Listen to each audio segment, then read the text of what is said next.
Good day mga ka-sports natin dyan. Sa pag-resign nga ni Coach Sosa de Brito, check tayo mga ka-sports na iba ang hahawak sa Akari at mukhang mas mapapaganda pa raw ito. Ayon nga sa mga usap-usapan ay talagang Japanese style daw ang magiging format ng nasabi nating Akari Chargers. Isa nga ang Akari Chargers ngayon sa mga maraming ngang nirecruit at malalakas ang kanilang mga nakuhang players matapos ngang pumasok na dito si Celine Domingo at si Gretchen Soltones na mga star players nga, at dito ay mas pinalakas na daw ang nasabi nating Akari. Mukhang may pangtapat na sila dito sa Creamline at kitang-kita natin na nakuha nga nila si Celine Domingo, ang isa sa mga pinakamagaling na middle blocker nga ng Creamline. At eto pa ang chika mga ka-sports natin dyan, ang nasabi nating Akari daw ay talagang ibang level na ngayon. Aalamin natin kung sino-sino ngayon ang first 6 lineups ng nasabi nating Akari Chargers na mukhang ito na daw talaga ang pangtapat nila para mapataob nga nila ang Creamline Cool Smashers na isa nga sa mga pinakamalakas na may hawak nga ng corona pagdating sa PBL All Filipino Conference. Silipin na natin ang kanilang first 6 lineups. Pero bago ang lahat, kung bago ka muna sa aking YouTube channel, huwag kalimutan mag-subscribe. I-click ang ating notification bell para lagi kang updated sa lahat ng issue sa volleyball. Susunod na! Drop it!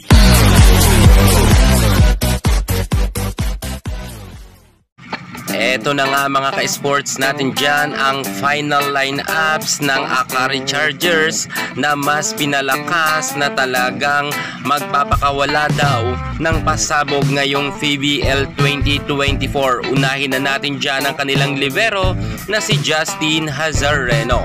Kilala naman natin na si Justin ng panahon niya pa sa collegiate ay talagang very effective siya na libero at magaling ito, kung kaya nga napapasok agad nga siya dito sa Akari Chargers at nag-pro agad siya.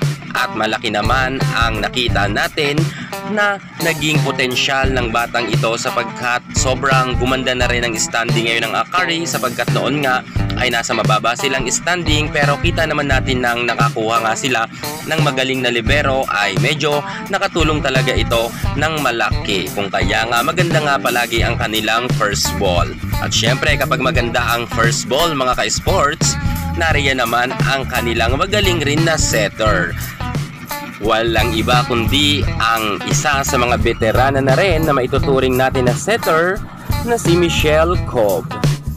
Well, kung pag-uusapan naman sa angking kagalingan ay no question na tayo dyan kay Michelle Cobb. Marami na rin niya napatunayan pagdating nga sa larangan sa volleyball at ng collegiate time niya ay talagang sobrang ganda rin ng kanyang inilaro. Hanggang dito nga sa pro ay nagpapakita pa rin siya ng gilas. Bagamat minsan ay nakabangko siya at ang first 6 nga ay si Jaja Maraginot, okay lang naman dahil same naman silang magaling. Kahit sino sa kanilang dalawa mag-set dyan, sure tayo na talaga makakapag-set sila ng maayos dahil meron naman silang mga magagaling na libero. Dumako naman tayo sa kanilang opposite hitter. Walang iba kundi si Dindin Santiago Manabat. Si Manabat nga ay isa sa mga pinaka matangkad na player dito sa Akari Chargers at alam naman natin na palaban talaga itong si Manabat. Huwag lang nga siya magka-error sapagkat ang sakit talaga ni Manabat pag nagka-error siya ay sumusunod-sunod ito hanggang sa dulo. Pero kapag maganda nga ang kanyang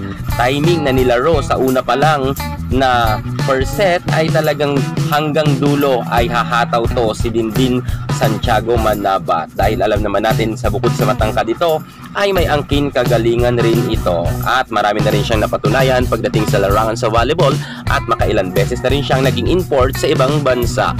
Well, mas lalakas pa nga ngayon ang Akari sapagkat ipapakilala na natin ang kanilang outside hitter na sobrang malalakas at magagaling.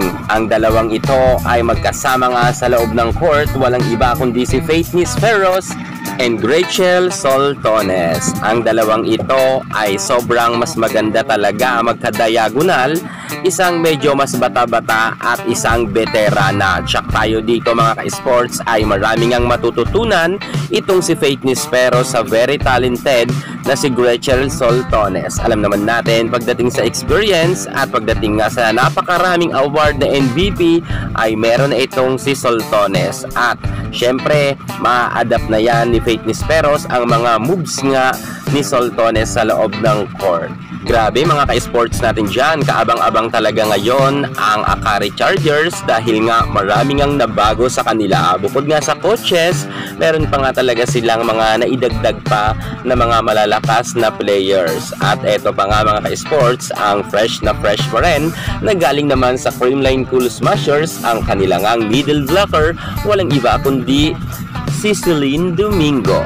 Maraming ang nagulat sa paglipat nga or sa pag-over the backhood ni Celine Domingo sa Akari Chargers. Inaasahan kasi ng kanyang mga fans na sa kanyang pagbabalik sa pagiging import nga sa Nakhon Ratchasima sa Thailand ay didiretso muli siya sa Creamline, pero hindi na nga ito nangyari at nabigo na nga ang kanyang mga fans. Pagkatapos nga mga ka-sports na ngayon ay winelcome na nga itong si Celine Domingo sa pamunuan nga ng Akari Chargers family. Yan na nga ang kanyang bago ngayon na team, kung saan nakapirma na nga dito ng kontrata si Celine Domingo at mukhang makakatulong siya ng husto sapagkat nahasa na nga itong si Celine sa Creamline. At dahil nga galing siya sa Creamline Cool Smashers, alam natin na talagang medyo mababasa niya na ang mga spike nga ng kanyang mga dating kako-teammates. At hindi rin natin may kakaila na magaling itong si Celine Domingo sa kanyang pagbablock. At hindi lang sa pagbablock,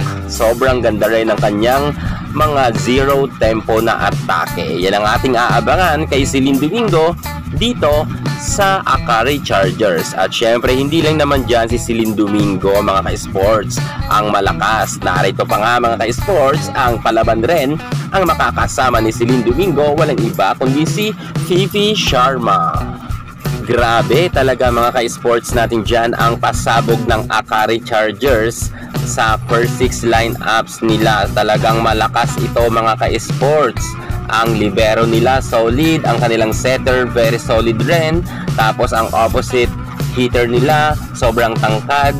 Tapos ang kanilang mga outside spikers ay talagang magagaling. Tapos ang kanilang mga middle blocker gaya nga ni Celine Domingo at ni Fifi Sharma ay masasabi rin natin na talagang mga very talented itong dalawang ito. Sa tingin nyo mga ka-sports natin dyan, kayang-kaya na ba ngayon makipagsabayan ng Akari Chargers sa mga malalakas na team pagdating nga sa PBL All Filipino Conference? Kung sa tingin nyo mga ka-sports natin dyan ay kayang-kaya nang makapasok sa Final 4 at magkaroon ng podium finish ang nasabi nating Akari Chargers, mag-comment naman kayo dyan sa baba. At kung hindi, magsabi kayo ng no.